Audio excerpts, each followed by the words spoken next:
Good day, everyone. I am Maria Charisma P. Estrella, and together with me are my group mates Samrin Iqbal, Liv Licardo, Jessica Ann Morales, and Leianna Pariñas. Today, we will be discussing the development of the respiratory system, specifically in the mammalian embryo. Before we discuss the respiratory system, let us first know its function and importance.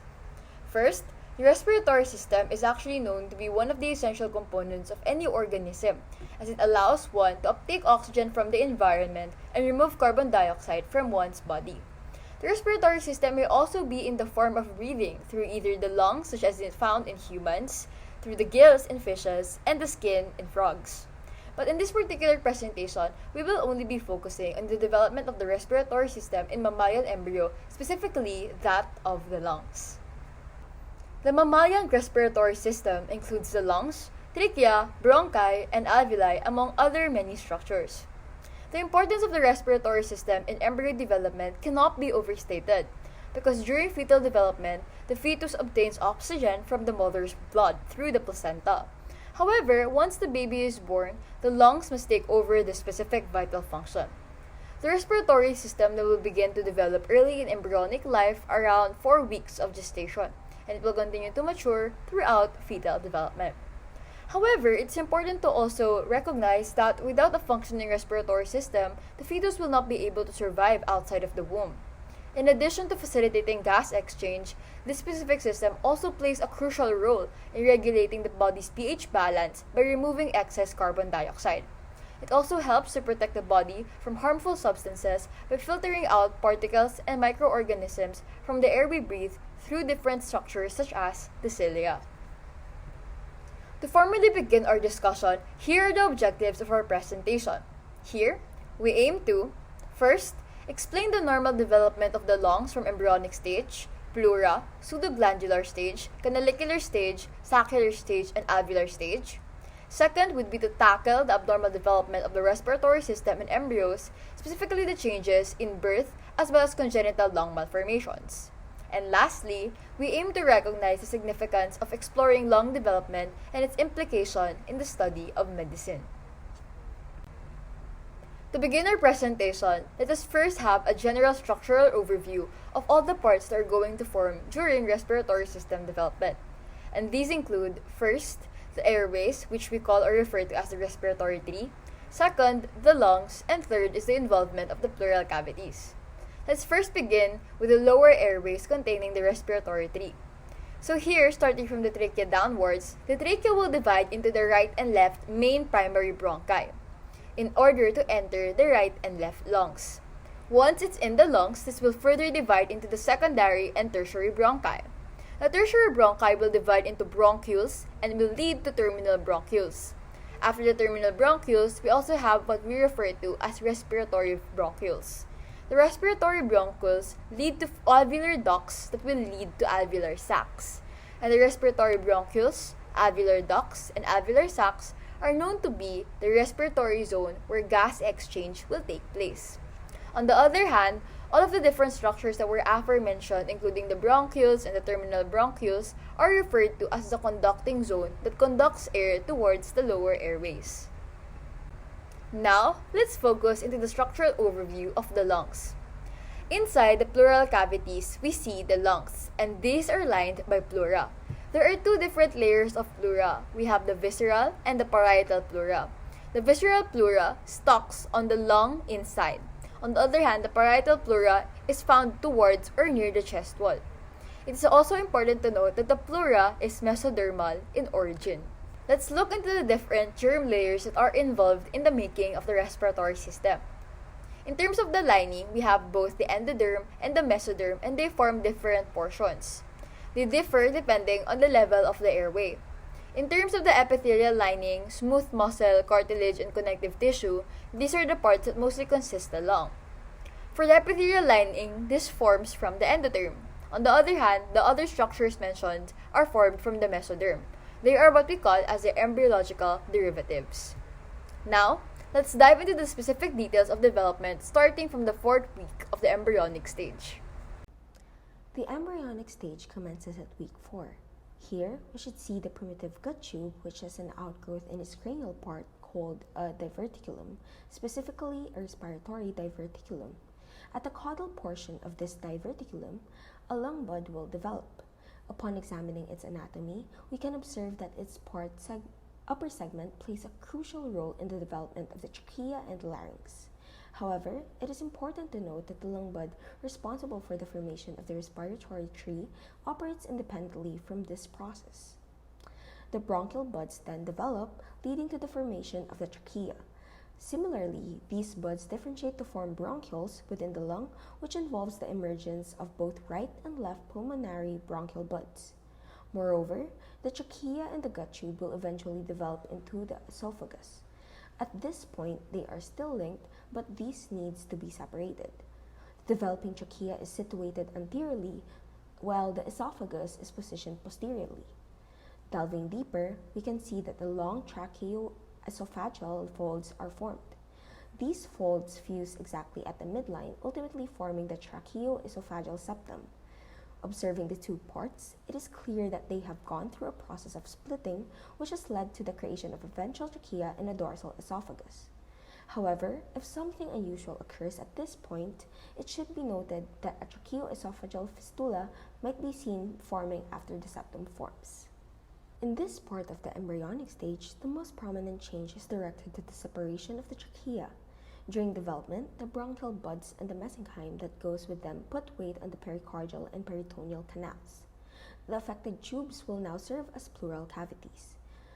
As the buds grow into tubes, the spaces between them must be closed by folding, which leads to the formation of membranes. A pleural pericardial membrane separates the pericardial cavity. Meanwhile, the pleural peritoneal membrane separates the peritoneal spaces from the rest of the body. The visceral pleura, which comes from the splanchnic mesoderm and is connected to the lung, is a part of the process of this splitting. During this process, the pleural cavity is sealed with the membrane. The parietal pleura is situated adjacent to the body wall, indicating its origin from the somatic mesoderm. The bronchial buds give rise to the primary main bronchi on the right and left sides.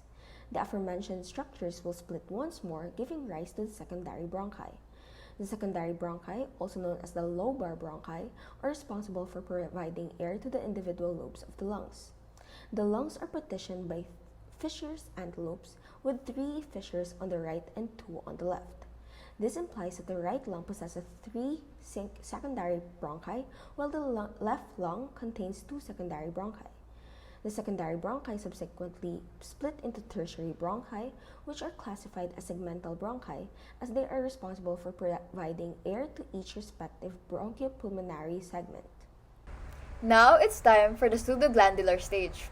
The pseudoglandular stage is actually the second phase of the respiratory system development that occurs in fetuses, or in embryos. It spans from approximately the 5th to 17th week of gestation. And here, during this stage, the respiratory system undergoes specific histological changes with growth and differentiation into different structures. During the pseudoglandular stage, the lung buds will continue to branch to and from the bronchial tree, and these include the trachea, bronchi, and bronchioles. The epithelium that will line the airway becomes thicker and more complex, and the glandular tissue begins to develop around the bronchioles. The bronchioles themselves become more numerous and narrower, and this will allow for increased airflow or airway resistance. So, at this stage, the respiratory system begins to resemble a glandular structure, hence the name pseudoglandular. Tertiary bronchi form bronchial buds that give rise to bronchioles, and this will lead to terminal bronchioles. The terminal bronchioles has a mesenchyme, which will give rise to the connective tissue where capillaries form in the lungs. Here, the capillaries that form in the lungs then resemble glands, which in this case is the reason or the origin of why it becomes sort of glandular. However, despite the increase in complexity, the respiratory system in this stage is still not yet capable of performing gas exchange. Instead, it serves as a conduit for air to pass through, which provides a path for oxygen in order to reach the developing fetus. In addition to the growth of the bronchial tree, the pseudoglandular stage also involves the development of other structures that are important for the functioning of the respiratory system. This includes the development of the pleura, which is a thin membrane, as aforementioned earlier, the diaphragm, which is the muscle that separates the chest cavity from the abdominal cavity, which actually plays a very crucial role in breathing. Next, let's proceed to the canalicular stage. At this part, the existing terminal bronchioles undergo elongation in order to form an sinus, which is composed of respiratory bronchioles that will in turn give rise to 3 to 6 alveolar ducts. The future air-blood barriers are also formed in this stage in the alveolar ducts and saccules through angiogenesis, which forms a dense capillary network. Around the 20th week, lamellar bodies also begin to form in the cytoplasm of cuboidal type 2 pneumocytes, which store pulmonary surfactant composed of lipids and surfactant proteins that help decrease surface tension of the air to prevent the alveoli from collapsing. At the canalicular stage, it is possible that some respiration may occur since the part of the lungs that conducts gas exchange is already formed. So, premature babies born at this stage may still survive with intensive care.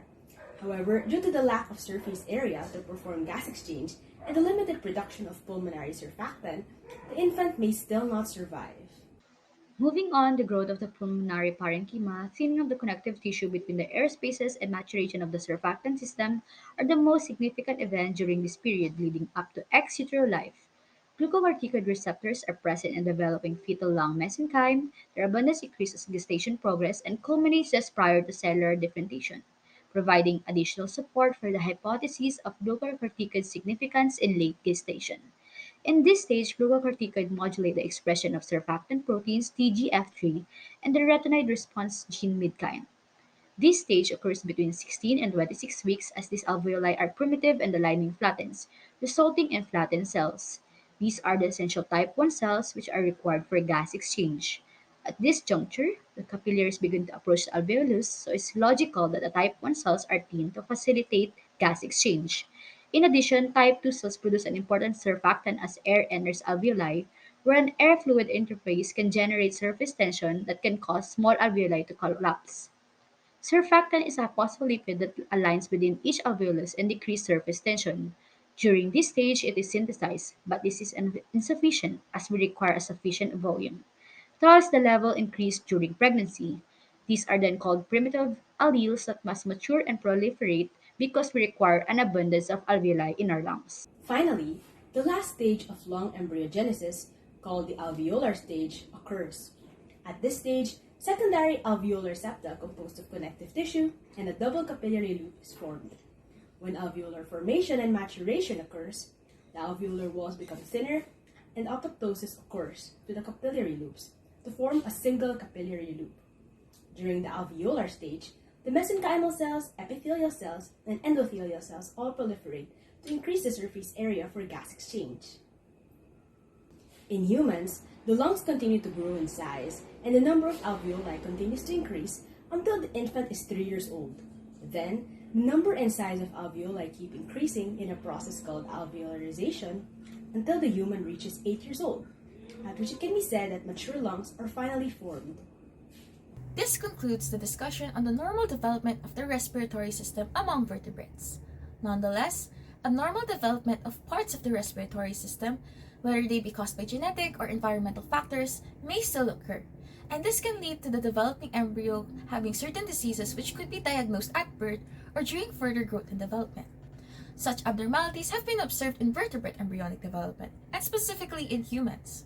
Normally, epithelial cells begin producing lung fluid at an age of around 6 weeks or during the pseudoglandular stage. During the act of inhalation of the fetus, the lung fluid moves about so that it stretches the airway downward. This activity then releases growth factors that promote lung expansion in the developing embryo. However, insufficient lung fluid production reduces the number of branches and sacs that are developed in the respiratory system. The limited development of branches and sacs in the lungs is a condition called pulmonary hypoplasia or hypoplastic lung disease. Because of this anomaly, the overall structure of the lung is compromised, impaired, and it is likely to develop more abnormalities which limit its function. These abnormalities can range from musculoskeletal defects in the chest walls, diaphragmatic hernia, which causes abdominal organs to move toward the chest, and deficiency in amniotic fluid. Diaphragmatic hernia can develop posterolaterally or anteriorly with an 85% chance that hernia is oriented towards the right side. Aside from resulting from pulmonary hypoplasia, the development of the hernia is also influenced by pulmonary arterial muscular hyperplasia. If left untreated, pulmonary hypertension may also develop as a result of that hernia. Another condition which can arise from abnormal development is neonatal respiratory distress syndrome or NRDS, in which infants experience difficulty breathing upon birth.